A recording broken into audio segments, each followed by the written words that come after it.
Hello everyone and welcome to Let's Play Rocket Knight Adventures, the very lackluster intro. We're going to be playing the game on normal mode because hard mode's too ridiculous, and I think easy mode, even though it's more playable, gives you a bit too many lives, and children's mode never play the game on children's mode, it's just not fun.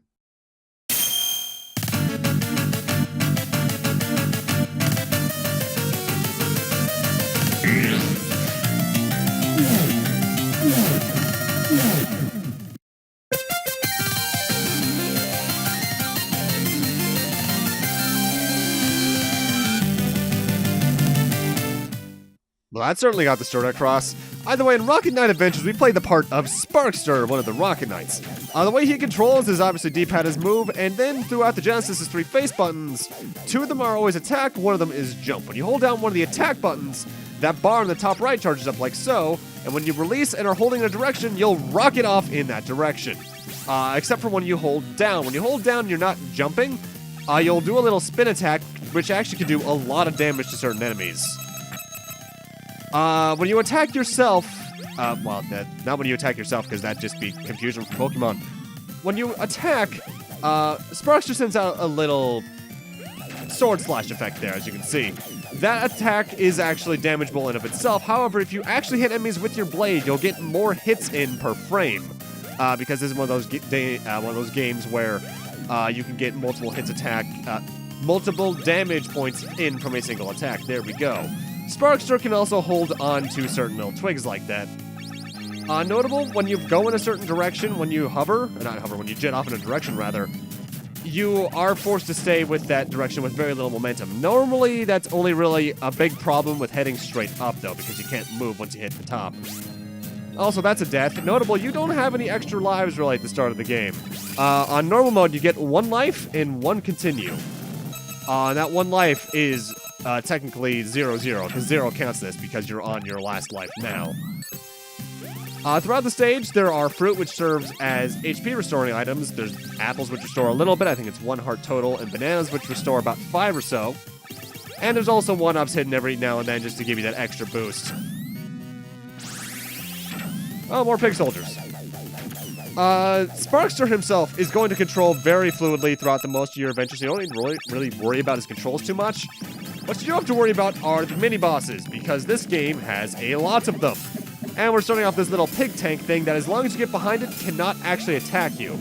Easiest way to attack this is either to just dash into the back of it, or do what I mentioned earlier and do a direct sword slash from behind so you get more hits in it once.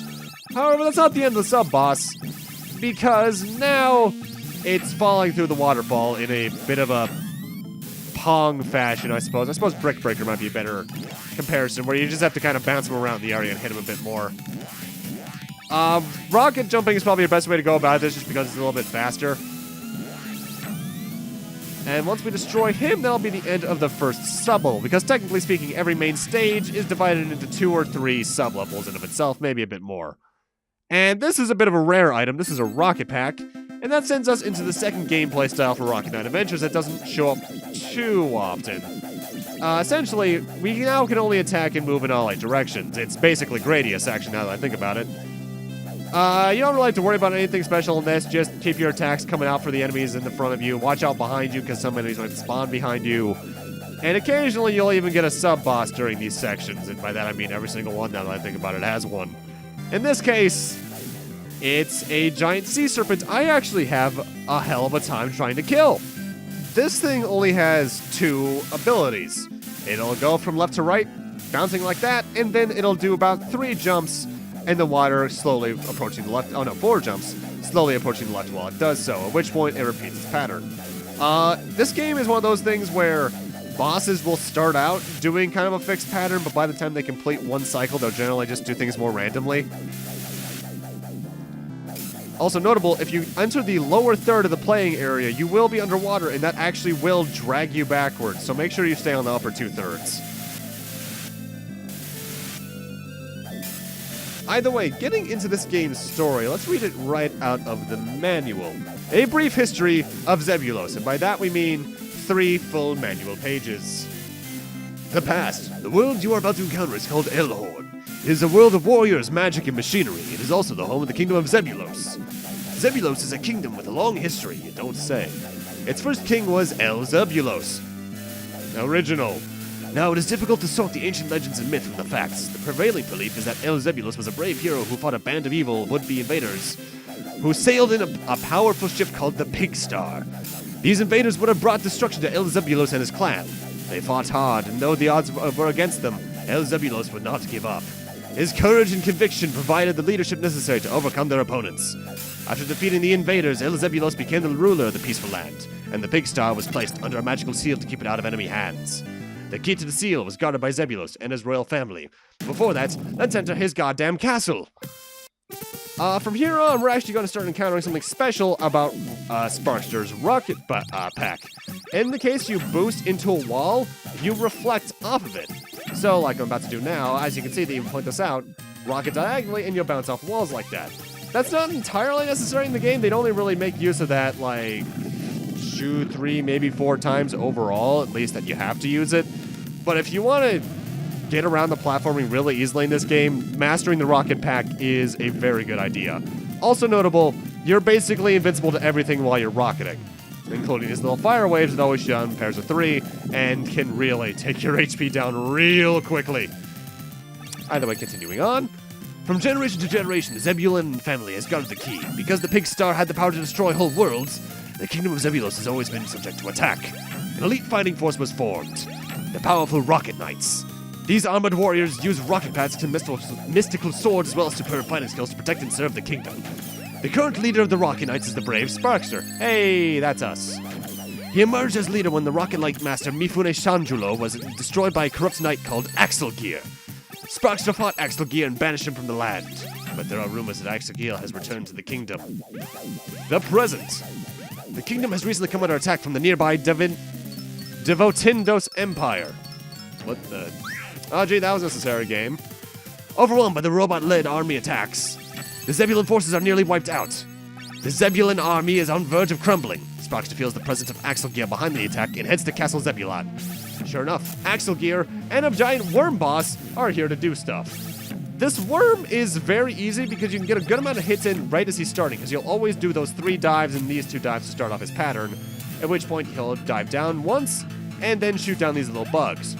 Stay on one side of the screen and jump over them, and then you're basically home free until he drops a red one of them. Rocket that red one, and the other ones all get destroyed. Besides that, this guy only has one more attack, and he'll do that afterwards, where he'll swing his tail outside either the 2 side holes like so, and wave it around to try and hit you. However, if you duck on the left side or the right side of the screen, whichever one's opposite, you're generally going to be safe. After this, he'll just kind of randomly do either of these 3 in whatever order he wishes. Just rocket into his head, preferably diagonally down so you can get some extra attack hits in through the little spin attack, and you'll be fine. Either way, back to the story. Sure enough, Axelgear has taken the princess. He plans to use her as a hostage to blackmail the king and get the key to the seal, but he doesn't realize the princess is the only one who actually knows the location of the key. The future.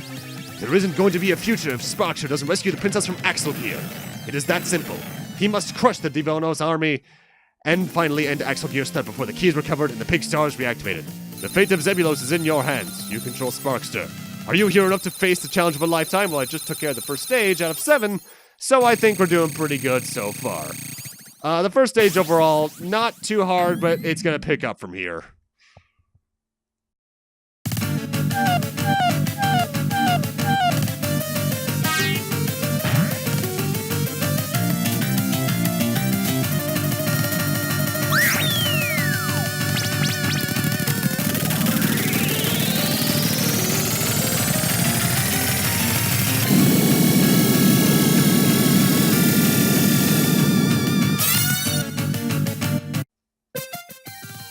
Well, that's just glorious. Notable, the game kind of spikes in difficulty from stage 2 onwards. The way they kind of work around difficulty in this game is that you get more lives and continues the lower the difficulty is. And while most of this stage isn't too bad, like I think this thing's called like the ridiculous raccoon robot or something along those lines, just jump up and slash it right in the nose when you can, and then just do dives from the bottom of the water in the center. It can't touch you here at all. Either way, as I was saying, the way this game handles difficulty, you get less lives and continues the higher the difficulty is, but the enemies, the bosses at least, also get a bit more HP in a lot of cases. Overall, I actually recommend playing the game on easy mode because it just feels more like a normal mode, and there's a good reason for that. This is one of those games like Devil May Cry 3 on the original version on the PS2, where difficulties were changed depending on the region you were in. In Japan, the difficulties were as follows: normal, hard, very hard, crazy hard. In Europe, it was changed to easy, hard, very hard, crazy hard. Here in America, it went children, easy, normal, and hard. So our normal mode our easy mode rather, is everyone else's hard mode, and what I'm playing on is considered the very hard mode. Also, aren't those platforms from Legend of the Mystical Ninja? Either way. So yeah, that's a thing. Playing on easy is recommendable. I just prefer to play on normal because it feels more right to me in terms of terminology. Otherwise notable thing, you'll don't get the full ending if you don't play the game on normal or on easy or above rather. Either way, time for this giant snake robot, which the easiest way to kill is either to stand on either of the top two pillars, and whenever he comes near you, just slice at his tail. If you get a direct sword shot in, that's a good amount of HP done at once. The major difference really overall, though, I think at least, between difficulties is how much damage Sparkster himself takes. Because there's cases like towards the end game where touching a boss might do 5 units of damage on easy, but on hard it'll do maybe all but 2 of my hearts, and that's ridiculous. Thankfully, on the whole, the game is still very playable on American normal, but make sure you bring your best for it. I'd recommend playing on easy overall. But in terms of other things I should bring up, speaking of lives, this game is one of those things that Konami does a lot, where you get extra lives for a certain amount of points. For instance, you get, at the first 20,000 points, you get an extra life. And for every 60,000 points after that, you get, no, I think it's at 60,000 you get another an extra life, and then it's every 60,000 after that you get one as well. In terms of cheat codes for this game, there's not much you're going to find here, actually. There is a level select, sort of, like when the Konami logo appears earlier on, you press, like, up and down 5 times each, in that order, left twice, right 4 times, where you hear sound effects, and when you're on the title screen, you hold A and press start for level select. But I think that's only in the Japanese version, because in the US version, you don't get anything, at least from what I was playing. There's also a bit of a unique option, by the way, auto-scroller, sort of, so be careful here. You can't fall off unless the cart is blinking yellow. There's an interesting cheat code where you can make your own demo, like if you leave the game going long enough. To do that, you pause the game and press, it's like up, up, up, up, up, up, up, up, down, left, left, left, right, and then pause will reverse. And when you, well, first off, you have to do that after you played for a bit. And then when pause reverses, just press reset, and now what you played will be the demo at the start. I think to get crazy hard mode, you need to, or at least crazy hard / very hard mode, depending on your version, you need to input a cheat code, but I'm not entirely sure about that. Also notable, if you hold down to charge your rocket for too long, it will self-destruct and leave you stunned for a bit. It won't hurt you, but it will leave you stunned. Also, it's very hard to avoid getting damaged here. I don't know why it is, but it just kind of is. Though that does bring up a minor control quirk with Sparkster himself, one of his few. When you slash your sword, you stand still for a second, and your control isn't being input during that technically. So if you want to be good with that, you just kind of need to pause for a second. Also, this chicken is annoying me. In fact, we're actually coming up on the boss, and this thing can be with you for a start with it, so I'm actually going to hesitate here for a second until this chicken goes the hell away. Leave me. Go. You will leave me. Vanish. There you go. And leap on this minecart, and we have possibly one of the hardest bosses in the game. This train guy. Phase 1, it's moving left to right very slowly while firing little blue balls. It won't go all the way across the screen. It'll go about 3/4 and then start backing up. But the best way to do this, stand right in front of him and slash his little cannon once or twice, then dodge the upcoming missile, energy ball, and then do it again. Also, good idea is to dash diagonally down at him. After that, he'll start retreating, and at this point we start phase 2. which is the most annoying of them all.